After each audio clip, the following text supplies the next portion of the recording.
Thank you. You don't get to walk around this time. I get to roam around. You have to stay there. And over there.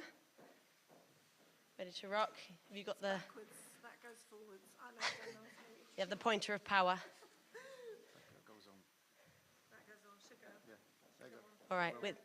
With great pointer comes great responsibility. You ready to go? Hello, I'm Francesca. Hello, my name is David. And we're here today representing two different organisations. One of them is Heritage Learning Lancashire, and one is called Beyond Borders, which is fairly recently formed.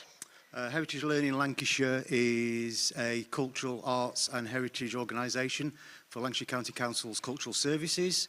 We deliver cradle-to-the-grave learning across 13 different museum sites, 64 different library sites, archives, into schools. When everyone wants learning, we're pretty much there. We offer teacher training, curriculum development work, and we've got the largest loan service in the country. And Beyond Borders is a very recently formed business that David and I have created in answer to the overwhelming requests that we've had for various bits of work that fall outside of the remit of the Lancashire County Council hub. And so we've started doing little bits of work that go, so far, has taken us to Spain, down to Somerset, and various other places which we'll talk about later on. So, here's the question.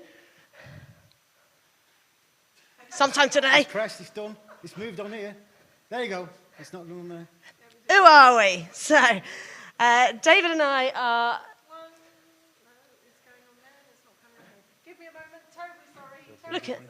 Looking at eyes at this screen over here, David and I are education specialists across a wide range of settings. This is our corporate image here, looking very, very smart, in which I am a heritage learning officer, and I am also a classroom teacher at the coalface in a primary school, working across from early years right up to year 6. And I'm Heritage Learning Manager, teacher and history lecturer for Lancaster University. I should say. But also... Yeah.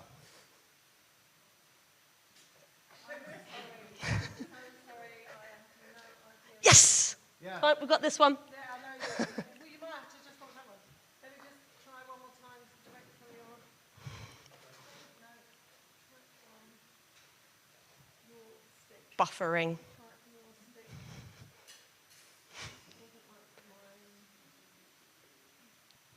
We'll carry on. You fiddle, we'll just keep going, we'll okay? Carry on regardless. But as well as that, in some of our other settings, I am an outdoor activity instructor across lots of different outdoor sports, like archery, canoeing, caving, climbing, all of that lovely malarkey.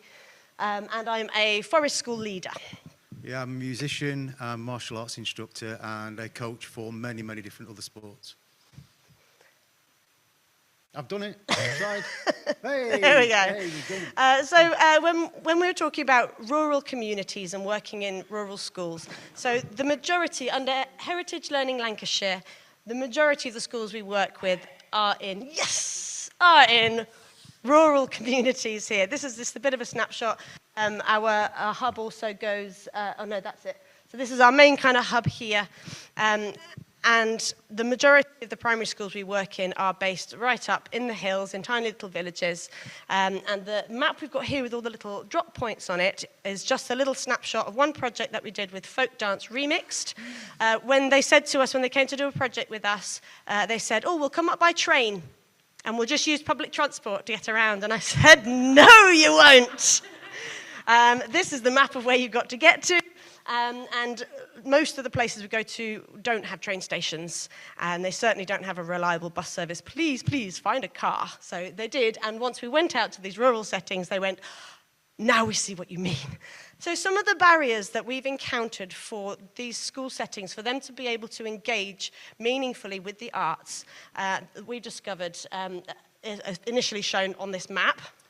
The first one, as you do expect, is geographical location. Many of our schools we deal with aren't in anywhere near shape or form close to art centres, theatres, practitioners, so it becomes a bit of a drawback for us because they're not getting out as well coach fairs as they are currently.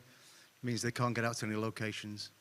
And going on from coach fairs, funding and resources for these schools, because rural schools tend to have lower pupil numbers and therefore less funding to go around. So they have to justify much more going on trips like this when the expenditure is a larger percentage of their overall budget. Added to this, there are fewer teachers, and therefore trying to maintain pupil to adult ratios when you go out on trips is harder because they have to withdraw more members of staff from school. Fewer external partners, as we suggest. A lot of our urban schools, and I say a lot of, there's not many urban schools in Lancashire, they have the luxury of connecting with their local theatre groups or musicians, etc. We don't have that. So again, one of the barriers we found is they're not making those links with creatives or practitioners. And then there's the policy and curriculum pressures within school.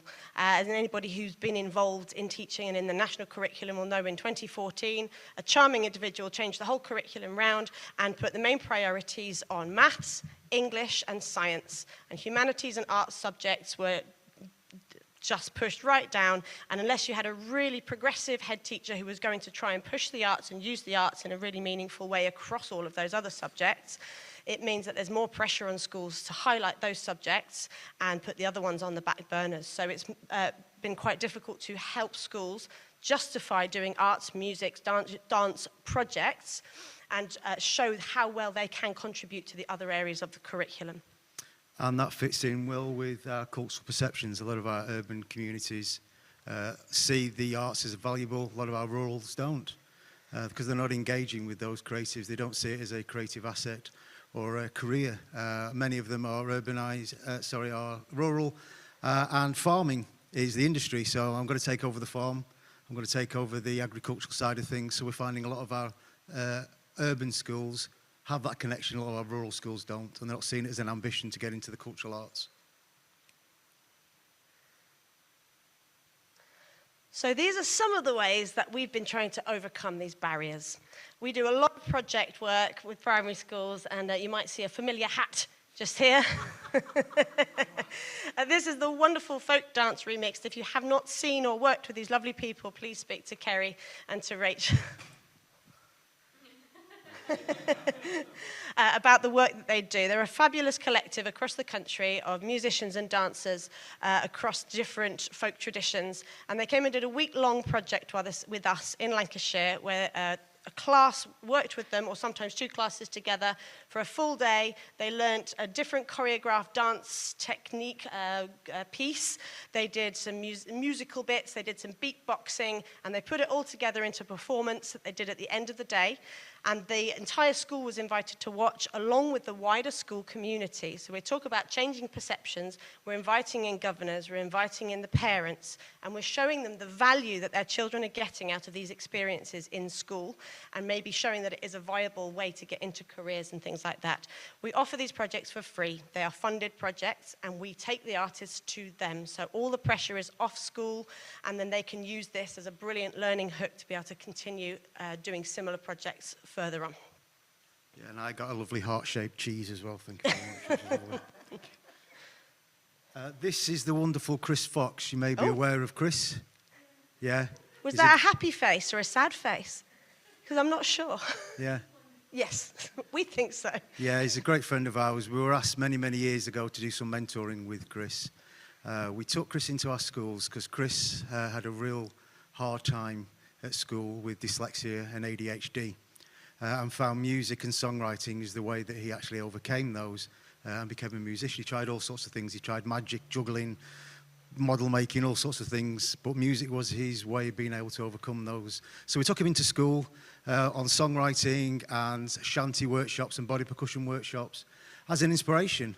One of the things we like to try and do is, and unfortunately we're still facing this, 98% of primary school teachers are female.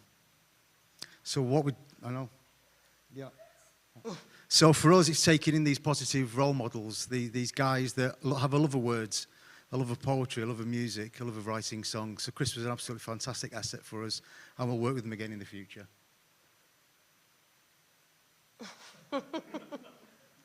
This is a project we did just a couple of weeks ago, again bringing in a wonderful male role model into schools. And this chap is called Hutch. He is a busker, singer-songwriter based in West Yorkshire. And Hutch created a project with us on mental health and well-being through singing, togetherness, and breath work. And again, we wanted to make this accessible for schools in rural communities. So instead of having to drag them out to one of our sites, we brought an interesting, exciting site to them. This is our lovely 5-metre bell tent. We decked it out with rugs and cushions and little lanterns. We had a fire pit in there with a fake fire, but with real smells and real steamy smoke stuff coming out of it. And they did lots of singing together. We did some work songs showing how singing and working together can really inspire you and help you to manage your emotions. And it was really inspiring again, so it was free. We went out to them, and it helped teachers with some tangible exercises they could continue doing in the classroom to help their pupils access the curriculum. Yes. You may be familiar with these gentlemen, you may not. This is the Young'uns. They are great pals of mine, and it just happens that my brother is their agent, so we get them quite readily. We did a project with them many years ago called When Lancashire Sings, and it was stolen, should I say, it was borrowed, and there was a variation of that down here called When Cambridgeshire Sings, I believe. No, I'm just checking, I'm just checking. Wash your hands. Yeah. I gave their permission, it was fine. So this was a dualistic project. We took the boys into schools to explore the idea of folk music. What folk music is, about, for and of the people, storytelling, creating these songs. And we also took our schools out, and these were all rural schools, to their local heritage site. None of these schools had ever been to their local heritage site. For many of our pupils, it was the first time they'd actually engaged with live music. Fantastic just seeing them there, mouths open, engaged with live music for the first time. Yeah, a good example. That was when they first sang. It was just unbelievable. So we created a project around that, looking at sense of place, identity, cohesion, local history, all those wonderful things we get our children to be involved with the pretext that we were going to create a teacher resource. So it's going to be written solely by the children themselves. And we had 4 primary schools and 2 secondary schools involved. And we're also going to create an album, which was fantastic, and also a big performance at the Guildhall in Preston that seated about 3,000 people. And it was a fantastic project. We have that asset now, so if anybody wants a copy of the CD or the teacher resource book, please let me know. I'm happy to send that out. And not only did we create 6 Lancashire folk songs, they actually created 11. And if any of you have been on Young'uns folk singing weekends or seen them out, 9 times out of 10 they'll be singing one of the folk songs that were created by the young people. And we've done lots of different work. And actually the assets that were created are now housed in the Lancashire archive for anyone to access and delve if they can do. Yay! Woo! So we're not just about the singy thingies, we also do lots of dance projects. And being based in Lancashire, it would be criminal if we didn't involve some Lancashire clog dancing. So we worked with these 2 wonderful, only one of them's in the picture. There we go. We worked with the lovely Jenny Reeves and Alex Fisher, who are fabulous dancers in various mediums, but particularly Lancashire clog dancing. And we went out into schools to do some clog dancing. Now, we're aware that most children don't own a pair of clogs. And with this in mind, we went and found an incredible chap called Phil, who makes clogs, and he almost passed out when we asked him to make us 150 pairs of clogs. And he steadily started chipping away at that. So we were able to go into schools with a full class set of clogs and teach them lots of different traditional dances from their local area and talk to them about where these dances come from, the industrial heritage around them and the buildings and that kind of the geographic sort of side of things and how it contributed to the mill work and all the rest of it. And as a legacy piece to this, we've been able to include the clogs in our loan service for free.